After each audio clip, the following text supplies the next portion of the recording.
বন্ধুরা, 2024 সালে আমরা সেই 26তম বছরে উপস্থিত হলাম, বিগত 25 বছর পার করে, যে বছরে সবচেয়ে দুর্ভাগ্যজনক ইতিহাস রচিত হলো।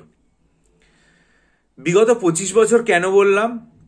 তার কারণ একটা সময় ছিল যখন WBCS পরীক্ষায় শুধুমাত্র মেন পরীক্ষার ওপর নির্ভর করে পুরো ব্যাপারটা হতো। কিন্তু আমি যখন থেকে জানি যে 1999 সালে WBCS পরীক্ষায় প্রিলিমিনারি ব্যাপারটা ইন্ট্রোডিউস হয় এবং প্রিলিমিনারিটাকে স্ক্রিনিং টেস্ট হিসাবে গণ্য করা হয় 1999 সাল থেকে। সেই 1999 সাল থেকে 2023 সাল পর্যন্ত যে বছরের WBCS পরীক্ষা, WBCS প্রিলিমিনারি সেই বছরেই অনুষ্ঠিত হয়েছে। আপনারা একবার হিসাব করে দেখুন 1999 থেকে 2023 পর্যন্ত 25 বছর হচ্ছে কিনা। 26 বছরে এসে এই নিয়মটা ভেঙে গেল যে বছরের WBCS পরীক্ষা সেই বছর আর প্রিলিমিনারি হলো না। কারণ ফর্ম ফিল আপ হয়নি, কারণ বিজ্ঞপ্তি বেরোয়নি, কারণ ওবিসি কেসের জন্য পুরো ব্যাপারটা আটকে রয়েছে। এবং যা পরিস্থিতি, তাতে এবছর আর ফর্ম ফিল আপ হওয়ার সম্ভাবনাও নেই। 2025 সালে ফর্ম ফিল আপ হয়ে আমাদের সৌভাগ্য হবে নিশ্চয়ই যে 2025-এ WBCS প্রিলিমস অনুষ্ঠিত হবে 2024-এরটা। অর্থাৎ যে বছরের প্রিলিমিনারি সেটা এক বছর পিছিয়ে গেল। এবং এই জিনিসটা অন্যান্য অনেক পরীক্ষার ক্ষেত্রে ঘটেছে। মিসলেনিয়াস, ক্লার্কশিপ, এ তো আমরা চোখের সামনে দেখতে পাচ্ছি। Audit and account service examination, এই বিভিন্ন পরীক্ষাগুলোর ক্ষেত্রে যে বছরের পরীক্ষা সেই বছরেই যে প্রিলিমস অনুষ্ঠিত হতে হবে সেটা সুনির্দিষ্ট থাকে না, পরীক্ষা পিছিয়ে পিছিয়ে যায়। কিন্তু WBCS-টায় বিগত 25 বছর ধরে অন্তত এই ধারা বজায় ছিল, যে বছরের পরীক্ষা প্রিলিমিনারি সেই বছর হবে। দুঃখজনক, হৃদয় বিদারক যে এবছর সেটা ভেঙে গেল।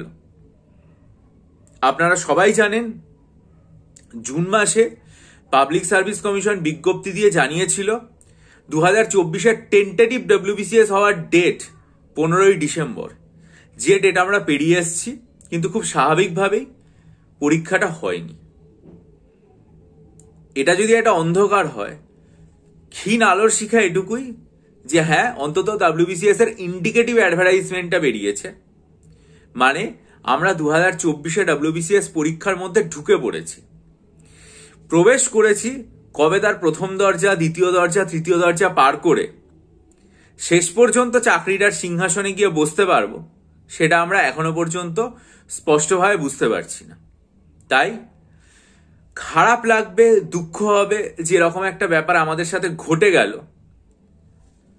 কিন্তু তার জন্য পড়াশোনাটা বন্ধ করলে চলবে না, লেখাপড়াটা আমাদের চালিয়ে যেতে হবে, যাতে প্রস্তুতিটাকে আমরা এমন একটা জায়গায় নিয়ে যেতে পারি যে 2024-এ তো WBCS এর MCQ প্যাটার্নের শেষ সুযোগ আমরা জানি। এরপরে 2025 থেকে ডেসক্রিপটিভ প্যাটার্ন ফেরত আসবে এবং তখন কি ধরনের সিলেবাস হবে আমরা জানি না। ফলে সেই অন্ধকারের দিকে না তাকিয়ে থেকে বা অনিশ্চয়তার দিকে না তাকিয়ে থেকে যেটা আমাদের হাতে আছে, যেহেতু বয়সের কোনো অসুবিধা হচ্ছে না পরীক্ষার্থীদের, যেহেতু ইন্ডিকেটিভ অ্যাডভার্টাইজমেন্ট এবছর এসে গেছে, তাই যাদের পরীক্ষা দেওয়ার সুযোগ ছিল তারা প্রত্যেকেই পরীক্ষা দিতে পারবেন। আপনারা অত্যন্ত মনোযোগ দিয়ে WBCS পরীক্ষার এই যে সময়টা পাচ্ছেন, এটাতে মানে আশাহত না হয়ে বরং এতটা ভালো করে প্রস্তুতি নেওয়া শুরু করুন যাতে যখন পরীক্ষার বিজ্ঞপ্তি বেরিয়ে যাবে, যখন পরীক্ষার ঘোষণা হবে, পরীক্ষাটা হবে, তখন যাতে আপনাদের প্রস্তুতিতে বিন্দুমাত্র কোনো বিচ্যুতি না থেকে যায়।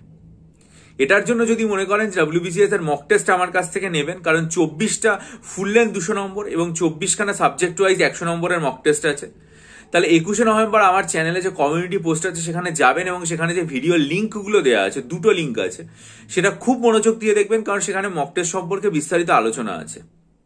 যদি আগ্রহী হন আমার সাথে ডিসক্রিপশন বক্সে দেওয়া ইমেল আইডির মাধ্যমে যোগাযোগ করবেন।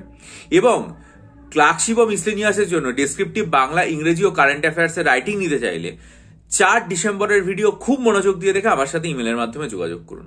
ভালো থাকুন, বিজয়ী হন, সফল হন। চ্যানেলটা সাবস্ক্রাইব করে বেল আইকন প্রেস করুন। বহু পরীক্ষার্থী ডেসক্রিপটিভ রাইটিং নিয়েছে, আশা করি আপনারা নিয়ে উপকৃত হন। ভালো থাকবেন।